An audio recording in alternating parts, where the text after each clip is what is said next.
Good morning, good afternoon, good evening, depending on the time you are watching this. This is Group 6 with GMOs. We are going to have 2 slides regarding against and for. In the group, we have Anthony Ponce, Betsy Garcia, Brittany Barker, Kaylee Contreras, and Kristen Sims. Speaking on the mic today will be Kaylee Contreras for both against and for. Now let's begin the presentation. Starting with against GMOs. The Non-GMO Project. The Non-GMO Project is a mission-driven nonprofit organization dedicated to building and protecting a non-GMO food supply. We do this through consumer education and outreach programs, marketing support provided to a non-GMO project, verified brands, and training resources, and merchandising materials provided to the retailers. What exactly is a GMO? To go more in depth, a GMO is a genetically modified organism, which means a substance whose genetic material has been altered using a genetic engineering techniques. For example, they can alter the makeup of any food or substance that it is injected to. As you can see in the picture above, we have green tomatoes, which they are then injecting a red substance to make red, which is more viewable to the eye of the consumer. Now going on to the history of GMOs. We begin in 1973. Herbert Boyer and Stanley Cohen worked together to engineer the first successful genetically engineered organism, also known as a GMO.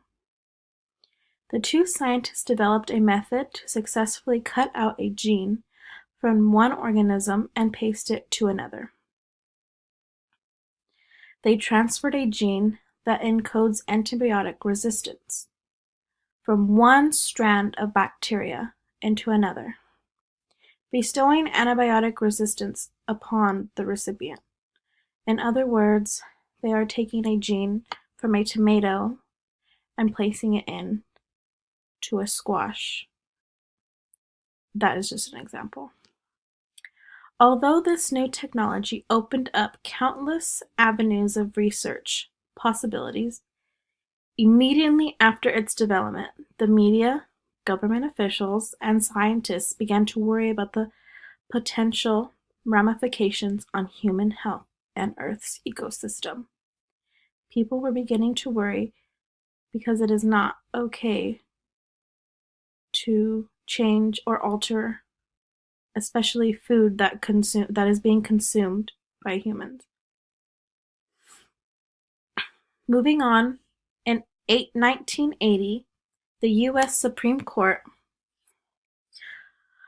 ruled that scientists from General Electric could patient bacteria that were genetically engineered to break down crude oil to help with oil spill. The ruling legally permitted ownership's rights over GMOs. This gave large companies the incentive to rapidly develop GMO tools that could both be useful and profitable. In 1982, the United States Food and Drug Administration approved the first human medication produced by a genetically modified organism. The most controversial application for GMO is for food production. Moving on. Now going back to the non-GMO project, we're going to go a little bit more in depth with the history. So let's begin. Basically, The Non-GMO Project was created in 2007 by two grocery stores: the Natural Grocery Company in Berkeley, California, and the Big Carrot Natural Food Market in Toronto, Ontario.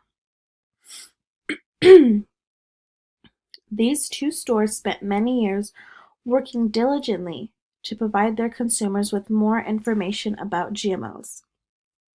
The Natural Grocery Company had rallied 161 stores in a letter-writing campaign with manufacturers about the GMO status of their products.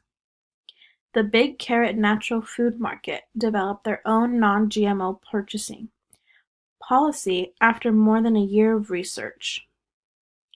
They combined their efforts into the Non-GMO Project with the goal of creating a standardized definition for the non-GMO products in the North American food industry. In the spring of 2007, the project expanded its board of directors to include representatives from all stakeholder groups in the natural products industry, including consumers, realtors, farms, and manufacturers. Moving on. So why are GMOs so bad? What makes GMOs bad for health and consumption? There are concerns that the introduction of GMO crops might lead to a reduction in biodiversity, meaning the variety of plants and animals in the wild. There might also be unexpected consequences of gene transfer or gene flow between plants. There are also concerns that pests or weeds could acquire resistance to these crops. The American Academy of Environmental Medicine, AAEM, urges doctors to prescribe non-GMO diets for all patients. They explain that animal studies showed organ damage, gastrointestinal and immune system disorders, also accelerated aging and infertility. Human studies show that genetically modified food can leave material behind inside us, possibly causing long-term problems. There are many negative sides to GMOs that should be concerning to the public. As I stated earlier, the problems include health risks, contamination, harming to the environment, and many more. Current events that are happening right now are GMOs are claimed to cause health issues in both animals and humans, along with being bad for the environment. Scientists have been seeking a way to reduce the amount of herbicides needed to use on crops such as corn. For instance, according to a report done by Harvard University Roundup Ready, corn was created to better the environment, killing plants using a chemical called glyphosate. The bad side about this is that herbicide resistance weeds will cause farmers to increase the amount of herbicides used, which will nullify the benefits of the Roundup Ready corn. The ethical aspects of GMO. Cows that have been genetically modified to produce more milk with RBGH hormones have been shown to increase the risk of colon, breast, and prostate cancer in humans. Excuse me. The genetically altering an animal for human use has no benefits to the animals and can hurt the animal species in the long run. We can genetically modify other organisms, such as plants, to get components for medicine instead of causing harm to animals. The genetic modification of animals is unethical, as many of the embryos that undergo this don't survive the procedure. Also, many animals that go through genetic modifications are born with deformities, such as partial blindness and infertility. Genetically modified animals can create new forms of disease that can pass on to the non-genetically modified animals and harm livestock and even humans. Finally, genetic modification of animals is pointless, as selective breeding is just as effective, if not more effective, with all of the added risks. Finally, our informed opinion. GMOs are going to end up being the termination of our world. We find this to be true because if they are modifying animals such as cows to produce milk, they are causing the risk of infertility, meaning when a cow needs to produce its offspring, we will not be getting as many, which will then lead up to us not being able to produce the milk. So, that seems like a rather strong stance, but it truly is causing more harm than good, as I previously stated, which is what it was intended to do. How is it okay to be injecting these GMOs into healthy organisms just to change the overall look? Going back on cows, why are they injecting a healthy cow just because it is not producing as much milk? Then maybe they can try a different stance in producing more cows to produce more milk, rather than causing infertility by injecting them with the GMOs. That is the same thing as a person getting Botox, which is a chemical that is injected to the face to take away wrinkles. Why are we injecting this chemical to perfectly healthy skin that just has a few wrinkles to make ourselves look better?